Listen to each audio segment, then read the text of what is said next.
Bear on Bears fans, Friday edition of the Chicago Bears podcast. Pat the designer, John Jurkovic. The good kid is in the building. Jurko, it's not trending in the right direction this season. We got Bagent talk. We do have a defense that looks like they're starting to get it together. Want to get your thoughts on some of the things that we saw from the defense as well. And the Olympics are coming, and the NFL's encouraging players to go. But for what sport? We'll talk about all that and more on today's episode of the Chicago Bears podcast. Hit that like button, subscribe to the page, leave a 5-star review. You know what to do. Yerk, how you feeling, good kid? I'm feeling great. I'm fantastic. Yeah, a little disgruntled after the game, obviously. A very winnable game. Yeah. It was a game that was played by two teams that looked like nobody wanted to win. It looked like a 1-4 game. Yeah, it looked like a game. It looked exactly. It was somebody had to win, and nobody really wanted to reach out and grab it. Yeah. So that was a little bit disheartening. I thought it was a game ripe for the Bears to find a way to win their first game at home this year. It would have been nice. Unfortunately for the Bears, they didn't do it. They broke down just enough times to allow the Minnesota Vikings enough plays to go ahead and win the darn thing. And I even thought at the end with Bagent, coming back, driving the ball to about the 45-yard line. Yeah. I'm like, okay. I go, they can win this thing. They could win this thing. And then lo and behold, they found a way to lose, which is what they've been doing for an extended period of time. And when you create the habit of losing, even though you got the first pick and you got DJ Moore and you got everything, you got to break out of that. And they still haven't found a way to break out of it.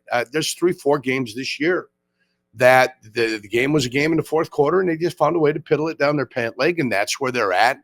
And if Eberflus can't find a way to turn that around with his guys, then they're going to be in trouble. And that's just the way it is. Listen, you can't go a 3-win season, expect to see some sort of progress, win 4 or 5 games, and think things are going to be okay. Things will not be okay. Yeah. There's also games late in the season that are winnable games. Late in the season. The game we have coming up. Right. But I'm saying, what usually happens is you get to the end of the season, some teams have already decided to quit like the Bears did last year. Yeah. You got 4 games at the end of the year that are very winnable games. What happens if you win those 4 games going into the end of the year? Has then Eberflus convinced you that, oh my God, he's turned this thing around? Right. Or do I look at those 4 games knowing those are winnable, but I crap the season away here early. Yeah. And when you needed Eberflus to be the guy to coach this team and to get them out of their funk, he wasn't able to do it. So those are the questions that are going to be asked. And now I get to watch Bagent. Yeah. I get to watch a makeshift running game behind I got 3/5 of a line when Nate Davis gets back. I got 3/5 of a line. So I'm heading to having a solid offensive line, but I don't have a solid offensive line yet. Because 3/5 of a line is not an offensive line. You got to have 5. And for one reason or another, Whitehair, be it injuries, be it whatever, be it getting older, whatever, he's not as effective as he once was. So he's been benched. Jatire Carter is going to play for Davis, I believe. Yeah. Borum's out at left end, and Borum is at best a makeshift swing tackle, guy that could play both, break glass in case of emergency. Certainly not a guy that you want out there for 70 plays a game. So that's where you find yourself with your offensive line. But now it's all about the quarterback. Let's see if Bagent can make this offense, this Luke Getsy offense, look like an offense where you can throw the ball around, hit a bunch of different receivers. Let's see if this offense can play like the offense they wanted to play like. How much of a difference from a defender's standpoint does it make if the center is snapping the ball like what we saw from Cody Whitehair? If you're standing across from Cody Whitehair and he's giving you that split second of, I got a little more time to get to the quarterback, how much easier does that make? I mean, what are you saying? Just an off snap? How he snapped it a little bit high.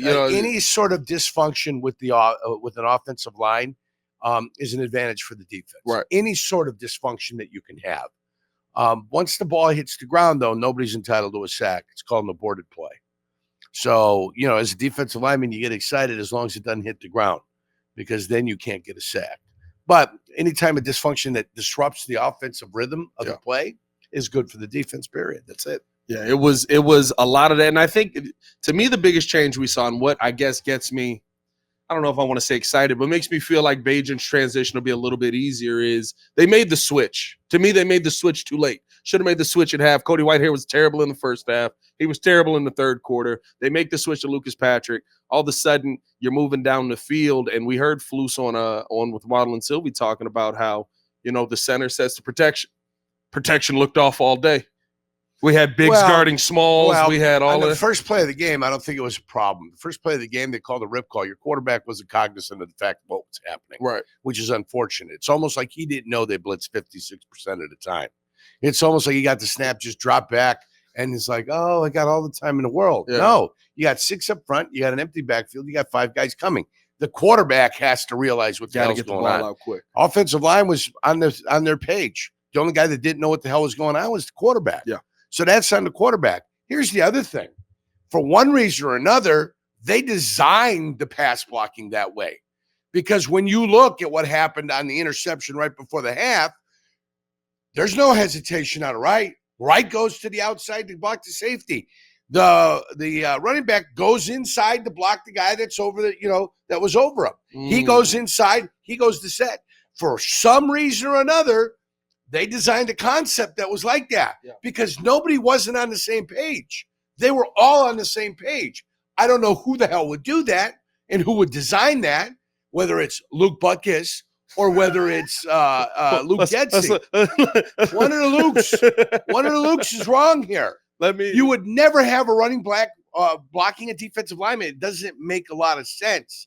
But if you did, say you did, for shits and giggles, you decide that's what you wanted to do. Well, you got to have a badass running back in there, a guy that's not afraid to go in there, square a guy up, and use his leverage and his diminutive size to be able to get up under those pads and get him up. And all you needed was an extra half a second there in that situation. And say you ain't got a guy with big nuts and big balls. Say you got a running back that's a little bit timid. Yeah. All I ask him then to do is charge forward and saw the guy in half. Saw him in half, get him to the ground. That's going to give me enough time to go ahead and do it. So you didn't have any of those scenarios. Wouldn't design my pass protection that way. Yeah. But that's not to say that nobody has done pass blocking that way in the past. Okay. So it's not a concept that's like nobody's ever utilized, but there have been some badass mamma jammas at the running back position that aren't going to allow themselves. First, they're not going to turn their shoulders and say, hey, the quarterback's right behind me. Hey, let me open up the door. You're not going to have that. So that's disappointing because at crunch time, when you need it blocking the most, they seem to fail miserably. And then when you look at it, it's like, what the hell is going on? Watching the All-22, I swear that's the hardest part after like a game like this. It's just like I have to actually study this now because this is what I do for work every day. So let me ask you this then. So you believe this is taught?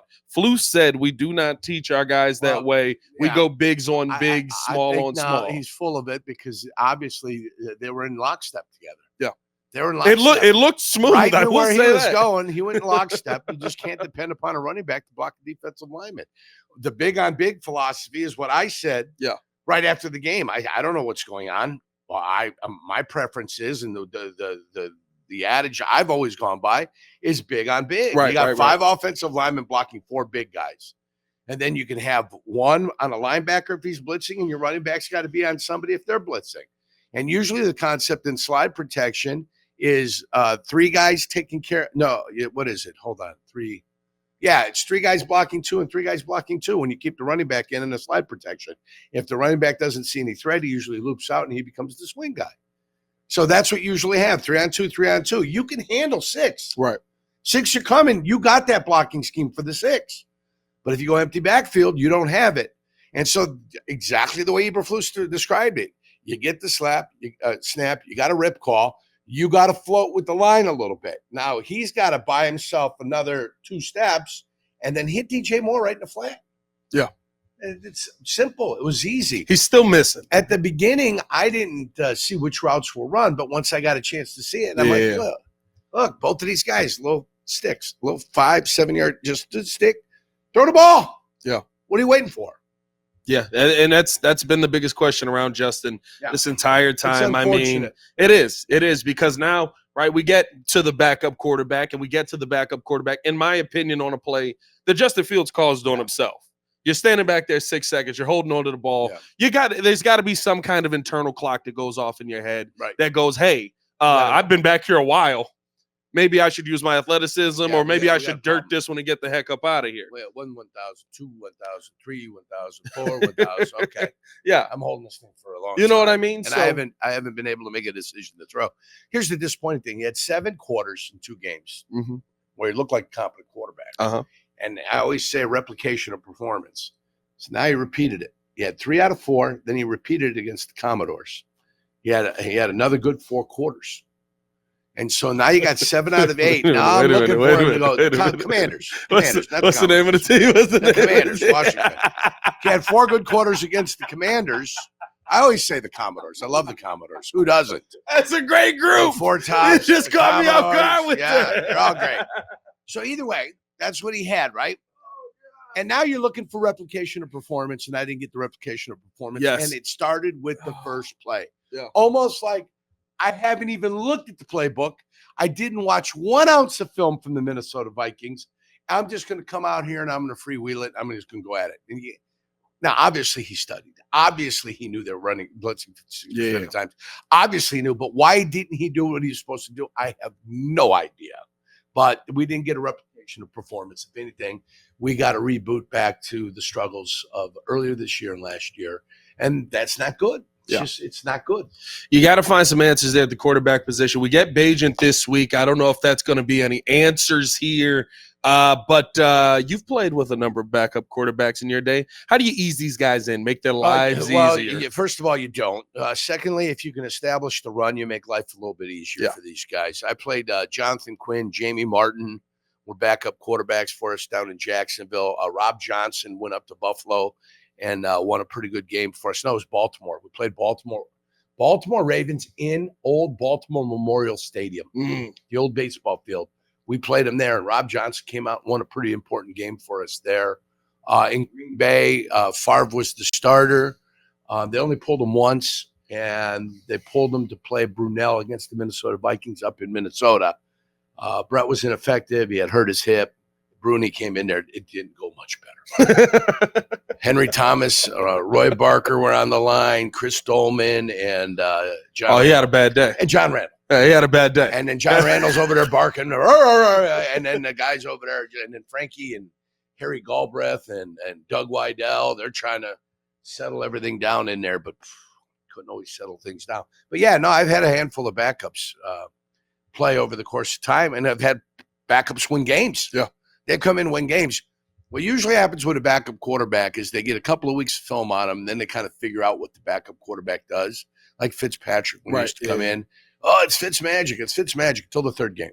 They got 2 games on him. They watch what he likes usually to get do. about 8 in there. They get about 8. It's 8, but 2 are good. And then the rest of them, they're on the struggle bus. So, but no, that's what they he'd have a half a season every year where you'd be like, this guy's an elite quarterback. If they can establish a little bit of a run. Yeah. He can move too. Bagent's not. He's not slow. He's not a statue. He's not a 4.4, but he's also not. He's not a statue. A 4.9. Let's see if there's any difference in the way he runs the offense. Let's see if the ball gets out any quicker. I know in the preseason you saw the ball get out quicker. This isn't the preseason, no. This is the regular season. Yeah. And regular season's no joke. They're going to bring all types of funk at you. And if they think you struggle with the blitz, they're going to bring the blitz. Yeah. And he's going to have to worry about Crosby, and the offensive line's going to have to know exactly where he's at. They move him around. So that's what you're going to have to do.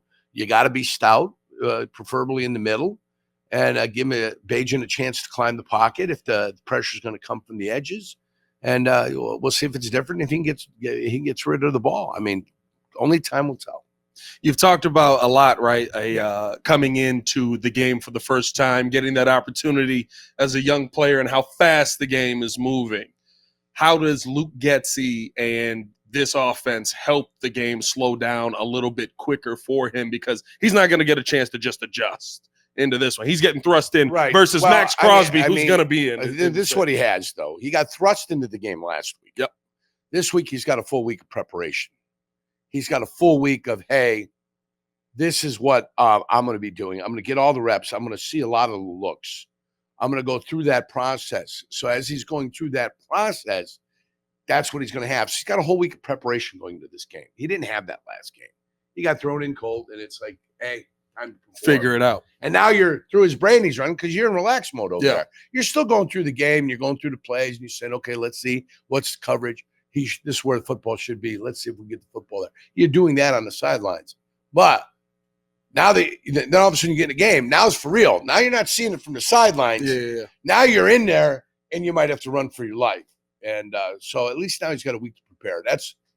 That's what's the best thing for him. This week, full of repetitions going into this game.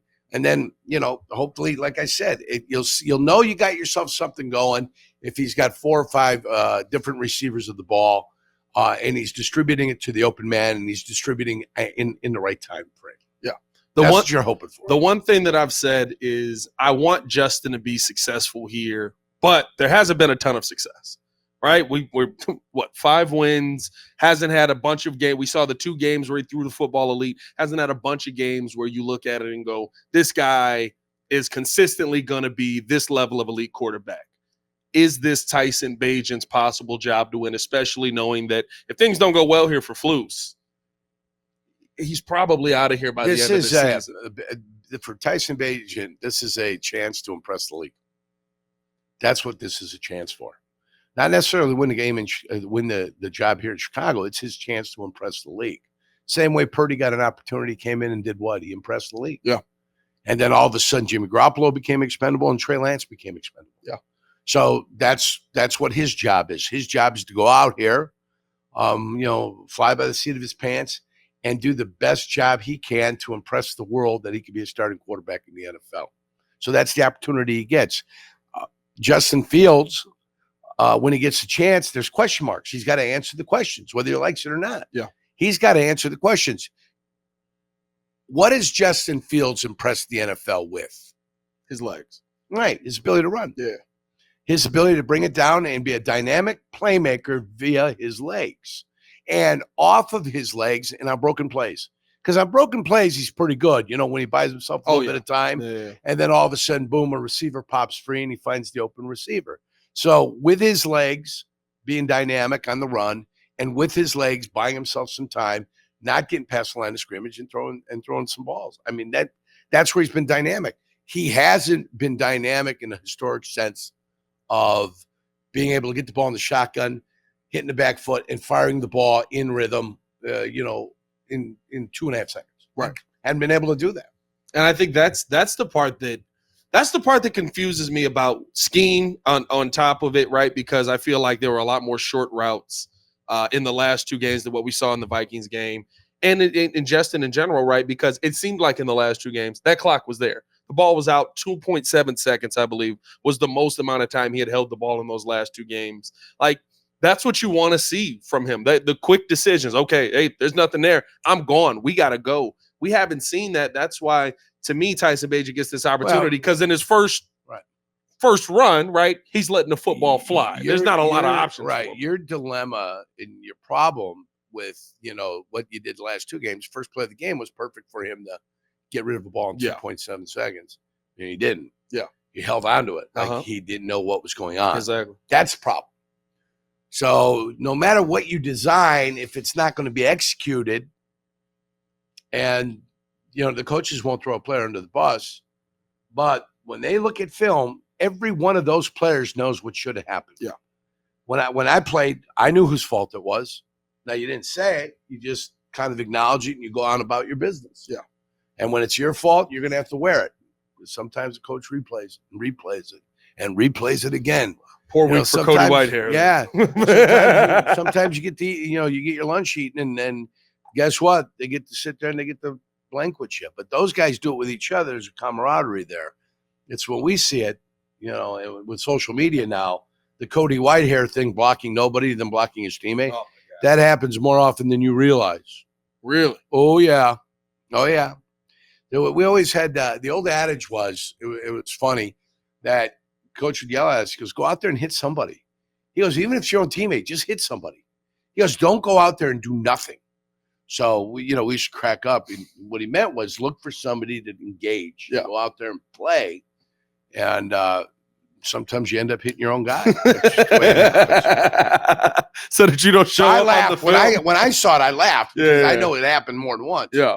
When we watch films, we're watching the offense. So you see the offense, screwing up sometimes, and you see certain things and you just start giggling and laughing. I go, and I hope they play that way against us. Yeah. So that's probably what Vegas is saying right now. Oh, but yeah, they're licking their chops. Vegas looking to get healthy against the Chicago Bears. the one problem they may have though is I haven't seen any update on Jimmy G. I have no idea if his back is good or not. I think that he's probably not going to play. They're not going to tell you something specific about his back. He didn't practice yesterday. Right. So if you got a feeling, if you're not going to practice on a Wednesday, if you can't practice Wednesday, usually you're not going to go. You're not going to play. Yeah. Right. So if he misses practice again today, I'd really say there's no way he could play on Sunday unless they just don't care. Yeah. Unless he needs it. Now, whether it's muscular or skeletal, I don't know what issue he's got in his back. But I'm just took him to the hospital and we're like, he Right. avoided serious injury. So they must have thought that it was a serious spinal injury or something. I watched the play. He didn't get hit. It was nothing. Right. I was looking for something. It was that's why to me it screamed muscular. Yeah. You know, something that tightened up on him, tightened him up on. Or he could have got a knock on it a couple plays earlier, and then the back started to tighten up to kind of protect the area. Yeah. Which happens. Right. Muscle guarding. It's called muscle guarding. The muscle starts to guard an area that might be a little bit unstable, have some instability, and then the muscles tighten up around it to help protect the area. So that could have happened too. The one thing is that I'd say they probably won't throw him out there because I got to give credit to this. The defense looks like it's moving in the right direction here. Well, yeah, I mean, okay, so let's give the offense or the defense a little bit of credit. They started rushing the passer. They started getting the quarterback. They're starting to stop the run. Yeah. Statistically, they're a little bit better in all places. The defensive scoring, I got to subtract 21 points because the offense is responsible for 3 touchdowns. So, yeah, I think they're heading in the right direction. Yes, but a team in dysfunction, right? The offense works, the defense doesn't. Yeah. The defense works, the offense doesn't. The offense and the defense work, the special teams blows it to hell for you. That's a team that's in dysfunction. You've got to get a team that's like playing the way it needs to play, where all 3 facets of the game are in good shape. And the fourth phase is crap. If you win, they're going to cheer you. They're going to love you. If you're not winning, they're going to boo the living hell out of you. So don't ask for the fourth phase to cheer. When you win, the fourth phase cheers. When you lose, they're going to boo you because you deserve to be booed. Why? Yeah, I mean, and when Bagent was in there moving down the field, guess what? You saw the fourth phase. Let's go. Everybody on your feet. Let's do this. Yeah. Do you like the development we're seeing out of the young guys on the D-line right now? Zach Pickens, Javon Dexter again, starting to get a little more pressure. We're 6 games in. I promise you 15 games in, they're going to be a lot better. I promise you with the full season of off-season training and getting 1 year older and getting stronger and understanding a little bit more of the nuances of the league, I promise you then they're going to be better also. I still think Pickens is ahead of Dexter. Yes, I That's agree. the way I feel. I agree with you. Pickens is ahead of Dexter right now. We need to get Dexter kind of he's got to have that charge mentality. I think he's got the body type and he's got the physical attributes to be a guy like and he had it coming out of college, so it's hard to compare him to him, but I am saying he was a 3 technique. Santana Dotson. I don't know if you remember Santana Dotson. Santana Dotson get after quarterback. More importantly, Santana Dotson played the run like a monster. When we acquired him in Green Bay, that was the end of me. Yeah. I knew it. Yeah. It's okay. Life goes on. But he showed up. You were like, a new home. You know, he showed up. Well, what it allowed them to do is put Gilbert at the nose, and Gilbert was a much better nose tackle than I was. It's just the fact. Yeah. Gilbert was 330 pounds. Gilbert was about 6'2". Gilbert was hard to move. So between the 2 of them, Gilbert and Santana, it was like the perfect combination of 3 technique and nose tackle that you can have, which allowed Reggie to do what Reggie wanted to do, allowed Sean to do what Sean wanted to do. But they were always missing the pass rush from the 3 technique. Now, I was never in on the pass rush in the 3 technique. I was on the bench. I only played 30% of the plays, you know, 3 out of 10, 70 plays. I played 21, 24 plays a game. I was a starter, but I didn't play the most plays because when they'd go into pass formations, they'd be in there.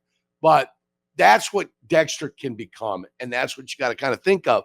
And if it was me, and I just thought of this today, if it was me as the defensive line coach, I would get a whole crap load of Santana Dotson film, and I would show it to Dexter. And I'd say, this is who you are. This is who you can be. because the body styles are similar. Right. And this is where we need to get you. This is what your goal is. And then boom, if he can get there, if he can get 75% of the way there, Yeah, I think he'll be a pretty damn good defense. they're both. It's a Santana Dotson though. Yeah, and Santana was a player. Ooh, Santana could play. It's a slow progression with them. I so could Carlos Santana though. I want you to know that too. Carlos can play too on the guitar. He was good. All the Santanas out in the world. Played by Carlos Santana. Yeah, top notch. I love it. Let's finish it off here. Let's do it. Pod I gotta interesting. You got to get a sandwich. You got to do a radio show. You got a little important. We had diversity training a little bit earlier today. That's why you brought up Carlos Santana. Was he doing it? Was Carlos Santana? He may have. I was 50 minutes in. 50 minutes in. Yerk, the NFL I had to go to work though, unfortunately. The NFL is encouraging their players to play in the Olympics flag football league. Well, yeah, to put a team together to go out there for the USA. Yeah. No, that makes sense. If they're going to allow professionals to go in there, so what happens if they get hurt though? Yeah. So, there's going to be some hamstrings. It's all good. Country until you get hurt, and then all of a sudden your contract's null and void. Then we got the XFL players going. Remember over Robert Edwards? Who's the guy that got hurt playing sand football out in Hawaii? Kevin Falk.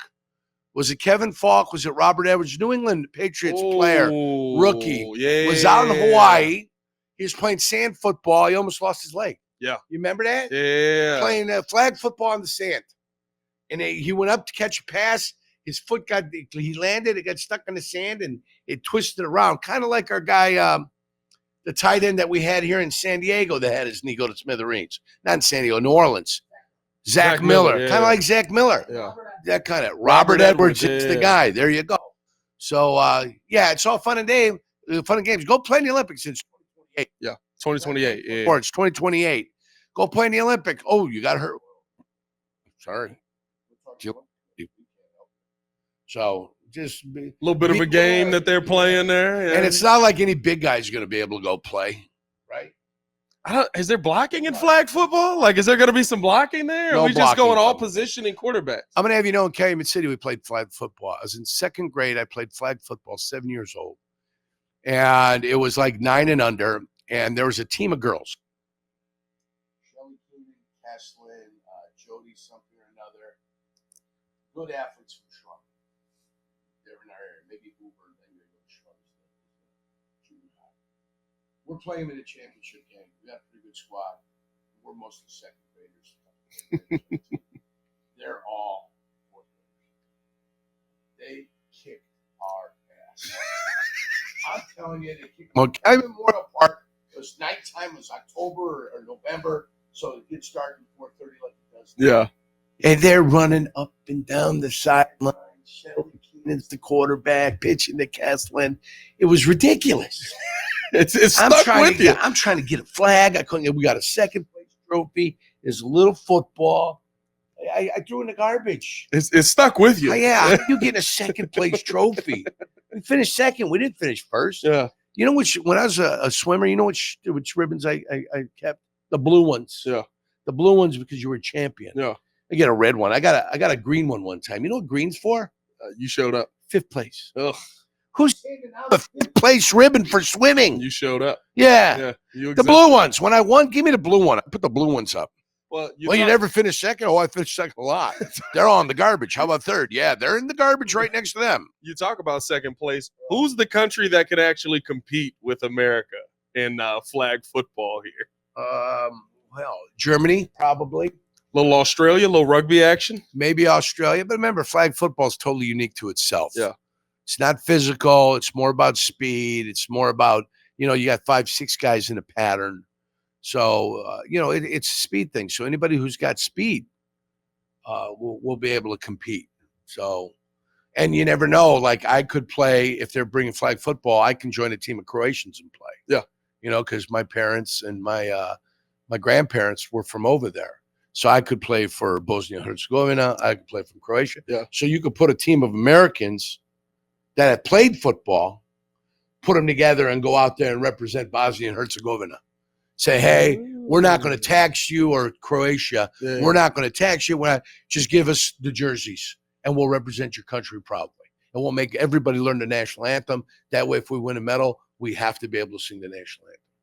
Right? Isn't that fair? Like so you could have that. That could be an angle that you take a look at. Canada's got some NFL players. Yeah. You got some players whose parents, Chase Claypool, a high point of football there. Parents and grandparents might have been in Canada, were citizens. So you've got that when it comes to the Olympics also. It'll be interesting to see. Yerk, I hate to ask you this. I got to go. Because you got to go. What's your prediction for this game Sunday? It's not going to be good. I hope Bagent surprises. I hope Bagent finds a way to get it done. 24-21 to Vegas. Yeah. I mean, listen, if they're not going to change what they've been doing, they're going to find a way to lose in the fourth quarter. That's what they've been doing. So we'll see if Bagent and the rest of the boys can find a way to figure it out. I hope they do. I want to talk about a victory. I want to feel good about myself on Sunday. It was a fun 10 days. When I'm driving home to Northwest Indiana, I want to have a smile on my face. I want the food to go down and for it to be edible. That's what I'm hoping for. Yeah, it was a fun 10 days, that one win we got. Yep. Hey, we appreciate you guys for tuning in for another week. Hit that like button, subscribe to the page. Yerk's got to run. I got to run too. Y'all stay safe out there, Chicago. Bear down. Peace.